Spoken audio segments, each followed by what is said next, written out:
कामकाजों पर चर्चा और बहस जारी रहेगी। बढ़ते हैं अगली खबर की ओर और बात करते हैं लोकसभा सचिवालय के अनुरोध पर गृह मंत्रालय ने संसद की सुरक्षा में सेना से जुड़े मामले की जांच का निर्देश दिया है। इसके लिए सीआरपीएफ के महानिदेशक अनीश दयाल सिंह के नेतृत्व में एक जांच समिति गठित की गई है। इस समिति में अन्य सुरक्षा एजेंसियों के सदस्य और विशेषज्ञ भी शामिल हैं। यह जांच समिति संसद की सुरक्षा में चूक के कारणों की जांच करेगी। यह समिति चूक का पता लगाने के साथ साथ जरूरी सुझाव भी देगी। जांच समिति संसद में सुरक्षा सुधार संबंधी सुझावों सहित सिफारिशों के साथ अपनी रिपोर्ट जल्द से जल्द सौंपेगी। गौरतलब है कि लोकसभा की कार्यवाही के दौरान कल 2 युवक अचानक दर्शक दीर्घा से कूद गए थे।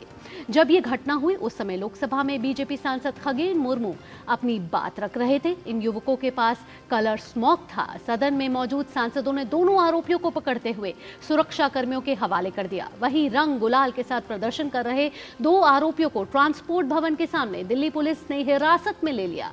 लोकसभा अध्यक्ष ओम बिरला ने इस पर चिंता जताते हुए एक सर्वदलीय बैठक बुलाई थी। बाद में बताया गया कि फिलहाल दर्शक दीर्घा पास जारी नहीं होंगे और सांसदों के निजी सहायकों का प्रवेश भी फिलहाल अब रोक दिया गया है।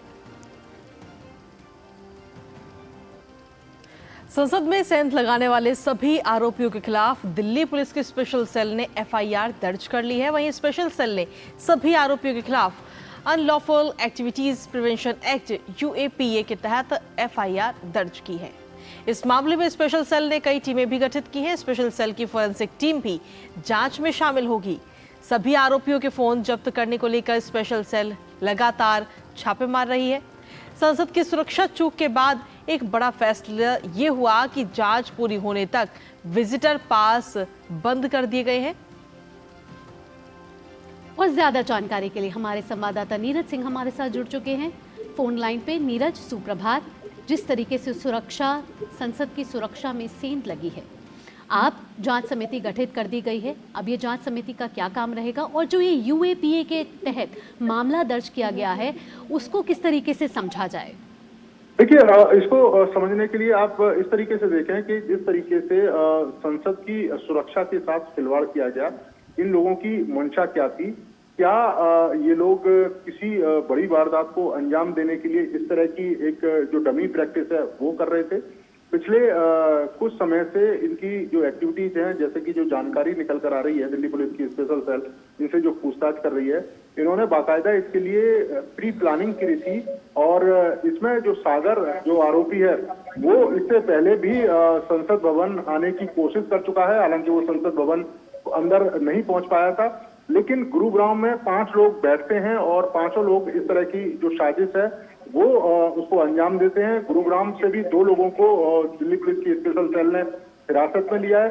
और जैसा कि आपको पता है कि दिल्ली पुलिस की स्पेशल सेल की जो फॉरेंसिक टीम है वो भी अब इस जांच में शामिल हो गई है। फॉरेंसिक टीम अब जो मोबाइल इनके जब्त होंगे, इसके अलावा सोशल मीडिया पर जो इनकी एक्टिविटीज है, पिछले 1-1.5 साल में ये कहां गए, किस किस तरह के धरना प्रदर्शन में ये शामिल हुए, इन लोगों के कौन कौन लोग संपर्क में थे, वारदात को करने से पहले ये किन किन लोगों से बात कर रहे थे, क्या इनको किसी तरह के कोई दिशा निर्देश दिए जा रहे थे, इनकी जो सोशल मीडिया एक्टिविटीज है वो किस तरह की थी, इनके परिवार वाले और आस पड़ोस के जो लोग हैं उनसे पूछताछ की जा रही है। जिस व्यक्ति के घर पर इनकी बैठक हुई थी वारदात से पहले, वहां पर जो विक्की शर्मा नाम के एक शख्स को गिरफ्तार किया गया है, तो वो गैंगस्टर रहा है और खासतौर से कई सारी आपराधिक गतिविधियों में वो शामिल रहा है। तो इस लिहाज से ये स्पेशल सेल की जो कार्रवाई है वो काफी महत्वपूर्ण है और इन आरोपियों के फोन को जब्त करने के लिए स्पेशल सेल लगातार छापेमारी की कार्रवाई कर रही है।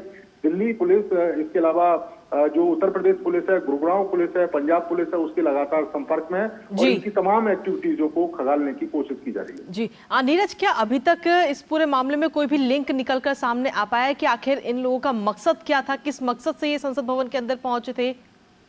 देखिए, उसी लिंक को खोजने के लिए फॉरेंसिक टीम है उसको शामिल किया गया है और पिछले 1 साल में इन्होंने जो एक्टिविटीज करी हैं, जिन जिन लोगों से ये मिले हैं, इनकी मुलाकात हुई है, कहाँ इनकी बैठक हुई है, क्योंकि सभी लोग एक सोशल मीडिया प्लेटफॉर्म से जुड़े हुए थे, आपस में इनका संपर्क था। जो सागर नाम का जो व्यक्ति है वो आप देखें कि लखनऊ से दिल्ली आता है, गुड़गांव में बैठक होती है।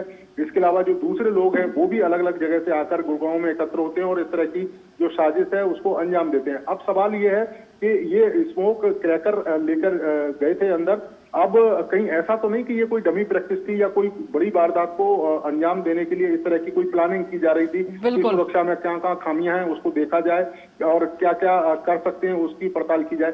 तो ये एक बड़ा कह सकते हैं कि गंभीर मामला है और यही कारण है कि फॉरेंसिक टीम, स्पेशल सेल की अलग अलग टीमें इस काम को कर रही हैं ताकि ये लिंक पता लगाया जा सके कि आखिर इस सबके पीछे मकसद क्या था और इनके पीछे कौन आदमी था या कौन संगठन था जो इनको बूस्ट कर रहा था। ठीक बात नीरज, साथ ही विपक्ष ने भी इस पर चर्चा करने के लिए मांग की है और वो भी अब लगातार बैठकें कर रहा है और आज भी कई बैठकें विपक्ष इस मुद्दे को लेकर कर रहा है।